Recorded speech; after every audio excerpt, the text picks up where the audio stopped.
이 사람의 한평생은요, 울고 웃는 가운데 지나갑니다. 그야말로 희노애락의 연속입니다. 그 중에서 특별히 눈물은 우리 인생과 불가분의 관계입니다. 아기는 태어나면서부터 울음을 터뜨립니다. 사랑하는 사람이 운명함으로써 그 이별 앞에서 먹먹하며 흘리는 눈물이 있습니다. 또이 다른 나라와의 어떤 경기에 기적적으로 승리하고 역전하면서 승리할 때 그 선수들을 바라보면서 온 국민 모두가 감격하며 흘리는 눈물이 있습니다. 그래서 개인적으로 볼 땐 몸이 아플 때 흘리는 눈물, 기뻐서 흘리는 눈물, 감사해서 흘리는 눈물, 때로는 통탄해하며 흘리는 회한의 눈물, 이 모든 눈물은 흐르는 것입니다. 그래서 우리가 지난주 말씀에 이 눈물이 누선에서 나온다라고 하지만 근데 그것을 정확히 보면요, 모든 눈물은 누선이 아닌 마음으로부터 흘러나오는 것입니다. 오버리 우즈라는 사람은요, 눈물은 강철을 녹일 수 있는 힘을 가지고 있다라고 했습니다. 저 존경받는 허드슨 테일러는요, 영혼을 사랑할수록 눈물이 많아지고 눈물이 강물이 되어 흐를 때 하나님의 응답은 속히 이루어진다라고 그 선교사역 한가운데서 경험한 바를 이렇게 한 문장으로 정리하기도 합니다. 과학적으로 볼 때 눈물은요, 이 누선, 눈물샘에서 분비되는 약한 알칼리성의 물방울에 불과합니다. 하지만 이 눈물 속에는 과학적으로 규명할 수 없는 수많은 성질과 의미가 담겨져 있습니다.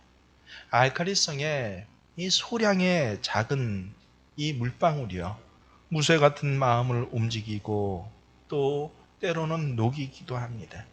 눈물 때문에 사랑하게 되고 눈물을 보고 용서하게 되고 눈물은 무한한 애정을 웅변적으로 표현해 주기도 합니다. 그래서 이 눈물 하면 제일 먼저 생각나는 것이 저는 스펄전 목사님입니다. 한마디를 딱 하셨는데 마른 눈으로 천국 갈 수 없다라고 하는 것입니다. 진실로 그렇습니다. 이 천국의 주인이신 우리 예수님조차도, 그래서 천국에는 뭐가 없어요? 저 하늘에는 눈물이 없는 곳임에도 그 눈물 없는 곳의 주인 되신 우리 예수님조차도 이 땅에서 완전한 인성을 가지고 살아가실 때는 우셨다라고 하는 것입니다. 그것도 3번씩이나 우셨다라고 합니다. 그 첫 번째 예수님의 눈물이 요한복음 11장 35절에 기록되어 있습니다. 사랑하는 친구 나사로의 죽음을 보고 예수님 우셨다고 합니다. 사랑하는 사람에 대한 연민의 눈물입니다. 죽을 수밖에 없는, 또 죽음 앞에서 너무도 무력한 인생에 대한 사랑의 눈물입니다. 두 번째 주님 우신 장면이 누가복음 19장 41절에 나와 있습니다. 죄의 값으로 멸망당해야 할 예루살렘을 보고 예수님이 우셨다라고 하는 것입니다. 자기 민족과 자기 사랑하는 영혼들에 대한 동족이에요. 그리고 눈물이었습니다. 그리고 세 번째 예수님 우신 그 눈물이 히브리서 5장 7절에 나옵니다. 겟세마네 동산 앞에서 저가 이같이 우셨다라고 합니다. 이 눈물은 인류 구원을 위한 사명의 눈물이었다라고 기록되어 있습니다. 여러분, 요새 세상은 웃음이 이른바 세상의 절대적인 선과 같이 지배하고 있습니다. 저도 거기에 대해서 웃음의 효과에 대해서 인정을 합니다. 하지만 웃음으로 겸손해지진 않습니다. 웃음으로 죄를 씻을 수는 없습니다. 헌신과 충성, 사랑의 감동은요, 웃음이 아니라 눈물입니다. 회개의 열매도 눈물입니다. 오늘 예수님께서는 이 골고다로 끌려가시면서 지난 시간 그대로 구경하며 따른 백성이 아니라 가슴을 치며 슬피 우는 그 여인들의 울음소리를 들으셨습니다. 그렇게 힘든 가운데서도 그 여인들을 향해 돌아보시며 예수님 하신 말씀입니다. 예루살렘의 딸들아, 나를 위하여 울지 말고 너희와 너희 자녀를 위하여 울라. 여러분, 이것이 도대체 무슨 뜻일까요? 이 말씀의 뜻을 성경적으로 정확히 알기 위해서는요, 예수님이 바로 오늘로부터 일주일 전에 예루살렘에 입성하실 때 거슬러 가서 살펴보아야만 합니다. 예수님 나귀를 타고 예루살렘에 입성하실 때 수많은 사람들이 아이들에까지 화답하여서 종려나무 가지를 흔들면서 호산나 호산나 하며 환호했습니다. 예수님을 이제 이 예루살렘에 입성하시면 다윗과 같이 이스라엘을 다스릴 이 세상의 임금으로서 그들은 바랬던 것입니다. 하지만 예수님께서는 육적 이스라엘이 아니라 영적 이스라엘을 재건하기 위해 오셨습니다. 그래서 이렇게 환호하는 백성들의 환호성 한가운데서 그것을 아랑곳하지 아니하시고 눈앞에 예루살렘 성이 가까워지자 예수님 우시면서 말씀하셨대요. 예루살렘아 예루살렘아, 암탉이 제 새끼를 날개 아래 모은 것 같이 내가 너희의 자녀를 모으려 한 일이 몇 번이냐. 그러나 너희가 원하지 않았도다. 그러면서 뭐라고 말씀하셨습니까? 보라, 너희 집이 황폐하여 이제 버림받으리라. 예수님께서 하신 이 말씀은 그냥 지나가는 식구나 허황된 말이 아니었습니다. 실제로 예루살렘 성은요, AD 70년에 티투스 로마 황제에 의해서 그 예루살렘에 사는 모든 거민 단 한 사람도 빼놓지 않고 처참하게 살육당하고, 예루살렘 성과 성전은 돌 위에 돌 하나 남아있지 않을 정도로 유린당하고 아예 그 자체를 감춰버리게 되었습니다. 이 예루살렘 함락 때 이스라엘 백성들이 힘을 합쳐서 혼신을 다해 항거를 했는데요, 그 상황이 얼마나 끔찍스러운지 이 남아있는 자료들, 아주 공신력 있는 유세비우스의 유대 전쟁사라는 5권짜리 책에 의하면요, 예루살렘 사람들이 나중에는요, 성 안에서 버티면서 아이까지 삶아 먹었다라고 기록되어 있습니다. 예수님 지금 33년이에요. AD 70년이면 앞으로 47년 후에 일어날 일입니다. 예수님 눈에는 지금 그 끔찍한 사건이 보여지는 것입니다. 그러시면서 하신 말씀이 오늘 본문 29절 이하에 기록되어 있습니다. 보라, 날이 이르면 사람이 말하기를 잉태하지 못하는 이와 해산하지 못한 배와 먹이지 못한 젖이 복이 있다 하리라. 날이 이르면, 그 멸망의 날이 다가올 때에는, 여러분 우리가 몇 주 전에 배웠죠. 당시 이스라엘 여인들에게 가장 수치스럽고 야 저 여자는 복 없는 여자야 하는 일이 무엇이었습니까? 아이를 갖지 못하는 일 아닙니까? 근데 날이 이르면, 그 심판의 날이 다가올 때는 오히려 아이를 잉태하고 해산하고 양육하는 것을 하지 못한 여인이 저 여자는 복 없는 여자야 하는 그 여인이 더 복된 여자로 그렇게 될 것이다 라고 하십니다. 예수님께서는 그 처참한 상황에 대해서 더 심각하게 말씀하시는 게 30절입니다. 그때 사람이 산들을 대하여 우리 위에 무너지라 하며 작은 산들을 대하여 우리를 덮으라 하리라. 사람들이 산이 자기 위에 무너지라 라고 실제 그렇게 한다는 것입니다.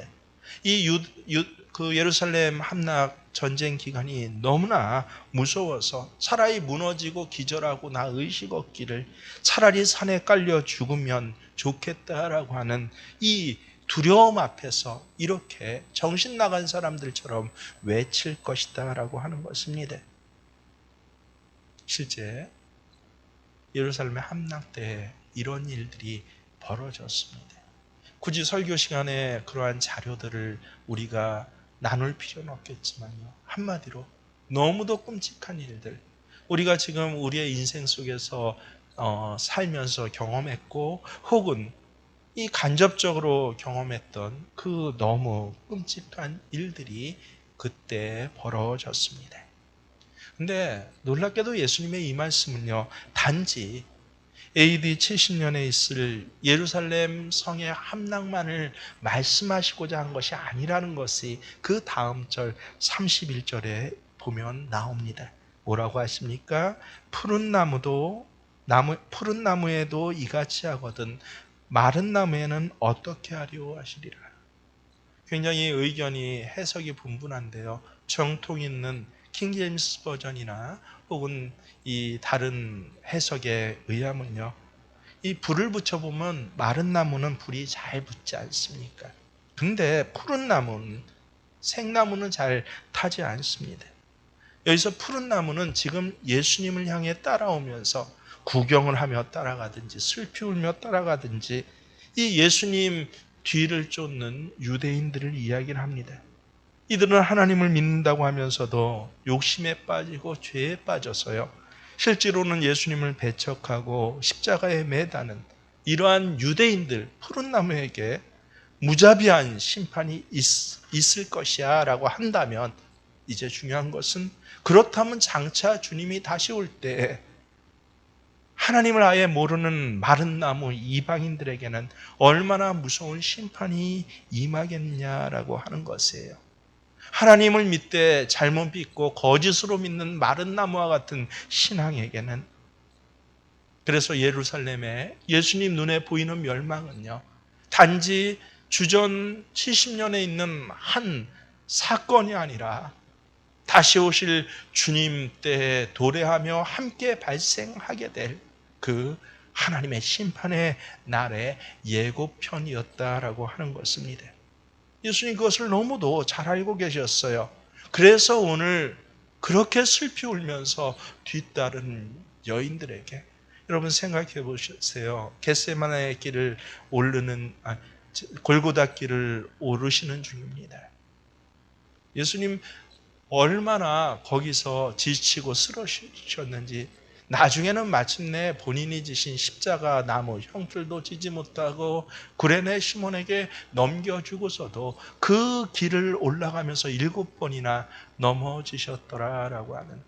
그래서 우리가 지난 시간에 배운 대로 예수님께서 그 골고다 길을 오르셨더라고 성경은 기록하지 않고 뭐라고 기록해요? 끌려 올라가셨다라고 하는 것이에요. 자기 한 호흡 제대로 할 수 없는 그 순간에, 그래서 예수님께서는 육신의 고통을 넘어서 뒤에서 울면서 따라오는 여인들을 향하여서 이 말씀을 하시는 것입니다. 예루살렘의 딸들아, 나를 위하여 울지 말고 너희와 너희 자녀를 위하여 울라.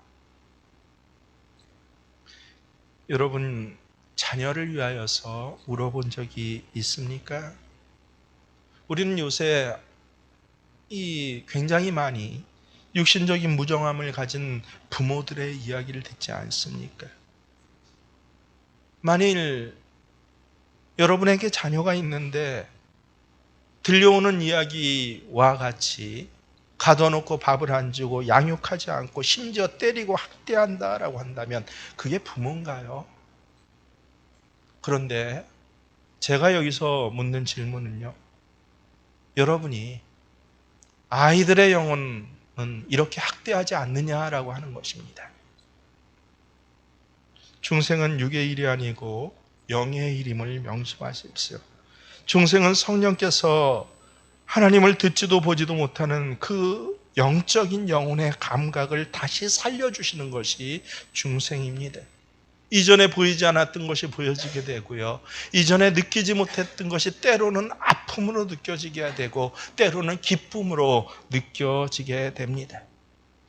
그래서 사람이 중생하게 되면 하나님이 나를 용서해 주시고 나의 영광이 되시고 나를 살려주셨다라는 감각이 굉장히 예민하게 일깨워집니다. 이른바 살아나는 것이에요.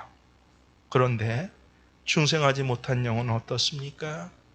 여전히 하나님을 대적하고, 특별히 하나님께서 그렇게 많은 은혜를 주셨는데 그 은혜의 아름다움은 바라보질 못하는 것이에요.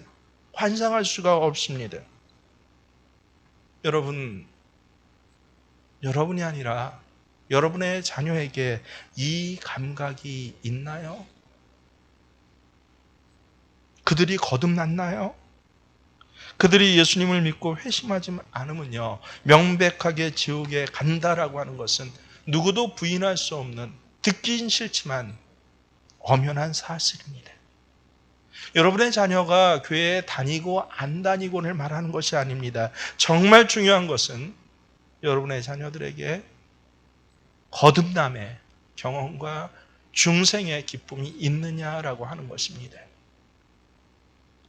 여러분이 어거스틴의 어머니 모니카처럼 자식을 위하여서 눈물로 간절히 오래 기도해도 그 자녀가 오랫동안 돌아오지 않을 수도 있습니다.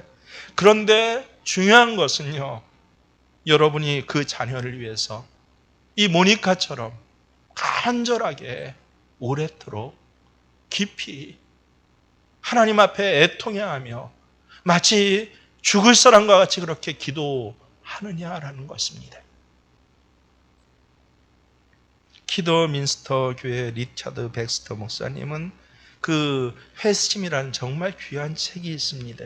거기서 기가 막힌 자기 고백적인 고백을 하는데요, 회심하지 못한 사람의 영혼을 위해 울지 못하는 사람은 회심하지 못한 사람보다 더 불쌍한 사람들이다 라고 말했습니다. 하물며 그 영혼이 여러분의 자식이라면요, 눈에 넣어도 안 아픈 내 자식이라고 한다면 여러분 어떻게 해야 할지 생각해 보십시오. 더군다나 여러분의 자녀가 예를 들어서 불신자와 결혼해서 아이를 낳는다라고 한다면 그 손자 손녀에게 예수를 가르치겠습니까? 기적을 바라지 마십시오. 기적은 여러분 한 사람만으로도 충분합니다. 여러분이 여태껏 힘든 인생을 살아오면서 흘린 눈물을 여러분의 자녀들, 손주들에게까지 물려주려고 하지 마십시오. 지금 여러분이 자녀를 위해서 눈물을 흘려 기도하지 않으면요, 여러분 하나님을 사랑하는 것이 아닙니다. 주님을 사랑해서 우는 여인들에게 주님께서 뭐라고 했습니까? 너희 자녀를 위해 울라라고 말씀하셨습니다. 유아 세례를 받으면 저는 목회의 기간 동안에 언제나 한 6주, 7주를 늘 교육을 합니다. 그것 없이 그냥 형식적으로 유아 세례 주는 것 아무 소용없다라고 그렇게 배웠고 그렇게 믿기 때문에 그렇습니다. 이제 그 모든 교육을 다 받고도요, 이 부모가 함께 있는 자리에서 아이를 안고서 그렇게 묻고 고백하지 않습니까? 그대는 지금 완전히 이 아이를 하나님께 바치며 겸손한 마음으로 하나님의 은혜를 의지하며 친히 경건의 본분을 이 아이에게 보이기를 진력하며 이 아이를 위하여 기도하고 이 아이와 함께 기도하며 우리의 거룩한 종교의 도리를 가르치며 하나님이 지시하신 모든 기관에서 진력하여 이 아이를 주의 양육과 교훈에서 자라게 하기를 서약하십니까? 그때 여러분 분명히 대답했습니다. 예라고요. 부모된 여러분, 본분을 회피하지 말고 직면해 보십시오. 특별히 기간을 정해놓고 아이의 회심을 위해 금식하고 기도해 보신 적이 있나요? 그래 본 적이 없는 메마른 눈에는요, 예수님 말씀에 의하면 머지않아 쓰디쓴 눈물이 가득 차게 될 것입니다. 얼마나 두려운 일입니까? 지금 여기서 자녀를 위해 우십시오. 눈물이 안 나오는 사람은 먼저 자기 자신의 이 메마른 영혼을 위해서 우십시오. 그래서 예수님께서는요, 그저 너희 자녀를 위하여 울라라고 하지 않습니다. 먼저 너희를 위해서 울라라는 것입니다. 그렇지 않으면 때늦은 회한의 눈물을 흘릴 수밖에 없을 것입니다. 여러분, 진정으로 우리가 십자가를 바라보면서 그저 날마다 돌아오는 국경일과 같은 절기의 하나로 그렇게 생각하지는 않습니까? 정작 예수의 십자가를 바라보면서 감성적인 눈물 한 방울 정도는 흘릴 수 있어도 눈앞에 뛰어노는 저 하나님 모르는 아이들을 위해서는요, 눈물 한 방울 나오지 않는 그 심각성조차 모르는 것이 바로 우리네 아닙니까? 아이가 좋은 대학 가고 좋은 직장에 갔다면 뛸 듯이 기뻐하면서도 하나님의 사랑이 없는 그 메마른 감정 앞에서는요, 장차 크면 되겠지라고 그렇게 너무 무딘, 그래서 성경의 기록대로 의하면 그 강철 같은 마음과 바위보다 더 딱딱한 마음을 가진 소유자가 바로 우리가 아닙니까? 너희를 위해서 올라. 그리고 나서 너희 자녀를 위해서 올라. 예수님의 십자가의 길에는 우리가 계속 은혜 받듯이 애통해하며 슬피 울며 따라가는 여인들이 뒤따르고 있었습니다. 때로는 자기도 모르게 예수님의 십자가를 억지로라도 그렇게 안겨지고 간 구레네 시몬과 같은 사람들도 있었습니다. 저는 여기 있는 여러분 모두가 그 사람 속에 속한 자들이며 예수님은 우리 모든 죄를 지금 앞서서 지고 가신다라고 그렇게 생각합니다. 예수님 드디어 오늘 이 셋째 주간에 뒤돌아보며 여러분에게 분명히 다시 한번 말씀하십니다. 너희와 너희 자녀를 위하여 올라. 눈물이 없는 천국의 주인이시면서도 왜 이 땅에 살면서 우리에게 울라라고 명령하시고 본인도 그렇게 깊고 통 안에 깊은 슬픔의 눈물을 흘리셨는지 여러분 아십니까? 그것은 하나님께서는 무엇보다 우리 눈물을 귀히 보시기 때문에 그렇습니다. 하나님은 우리의 기도를 담을 금향로와 함께 또한 성도들의 눈물을 담을 병을 들고 계신다라고 성경에 기록되어 있습니다. 나의 유리함을 주께서 계수하셨사오니 나의 눈물을 주의 병에 담으소서. 이것이 주의 책에 기록되지 아니하였나이까. 또 다른 천사가 와서 제단 곁에 서서 금향로를 가지고 많은 향을 받았으니 이는 모든 성도들의 기도와 합하여 보좌 앞 금단에 드리고자 함이라. 그렇습니다. 예수님께서 몸소 울면서 이 거친 마지막 시간에 다시 한번 알려주신 그 눈물의 이유가 바로 하나님께서는요, 우리들의 흘리는 눈물을 무엇보다 귀하게 여기시고 그 눈물에 응답해 주시기 때문에 그렇습니다. 그래서 성경을 아주 대중적으로 공부하는 이스라엘 사람들의 탈무드에는요, 기도로 열리지 않는 천국문도 눈물에는 열린다라고 그렇게 가르칩니다. 가족의 구원을 위해, 내 자녀의 앞길을 위해, 가난과 질병의 고통에서 누연하게를 위해서 우리는 정말 이제는 눈물의 기도를 드려야 합니다. 눈물을 흘리면서라도 씨를 뿌려야, 기도에 씨를 뿌려야 기쁨으로 거두게 되는 것입니다. 오늘도 몸이 아파서가 아니라 세상에 물질을 빼앗기고 직장을 빼앗기고 집을 빼앗겨서가 아니라 저 마당에선 예수님 환호했던 호산나의 아이들과 같이 저렇게 철없이 떠들고 뛰놀지만 그 아이의 영혼을 위해서, 그 아이의 영혼을 바라보지 못하는 나 자신을 위하여서 오늘 주시는 예수님의 말씀 앞에 아멘으로 화답하시며 또 한 주간을 나와 내 자녀들을 위해서 깊이 한 주간만큼의 십자가 길을 따르시는 저와 여러분이 되시기를 주의 이름으로 축원합니다. 그렇습니다, 주님.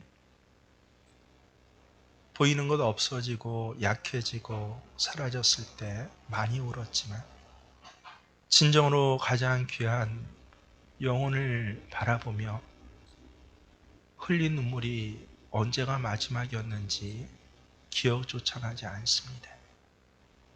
그렇게 비정상적으로 살면서도 아무 문제 없이, 아무 거리낌 없이 마치 그렇게 살아도 되는 것처럼 살아왔던 우리의 요 여태간의 지난 날들의 모습들을 다시 바라보게 하신 거 감사드립니다. 하나님, 진정으로 이렇게 메말라져 있는 돌가슴 철심장을 가진 내 모습이 예수님 십자가를 바라보면서 보여지게 하여 주시옵소서. 죽었던 그 감각들이 다시 살아나게 하여 주시옵소서. 우리의 자녀들의 영혼을 바라보는 눈이 띄어지게 하여 주시옵소서.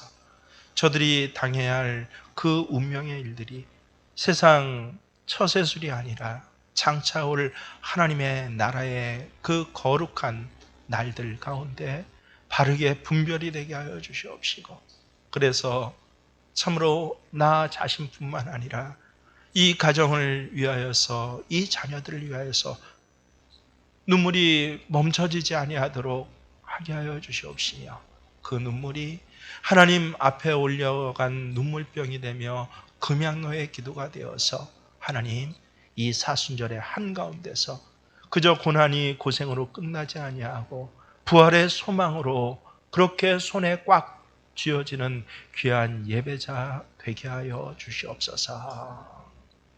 이제는 우리 주 예수 그리스도의 은혜와 하나님 우리 아버지의 지극하신 사랑하심이, 성령님께서는 이렇게 주의 순환의 고난의 길을 뒤따르는 모든 예배자들의 그 신앙 고백적인 삶의 자리와 가정과 사업장과 직장과 농장과 캠퍼스 위에 함께 하시기를 간절히 축원하옵나이다.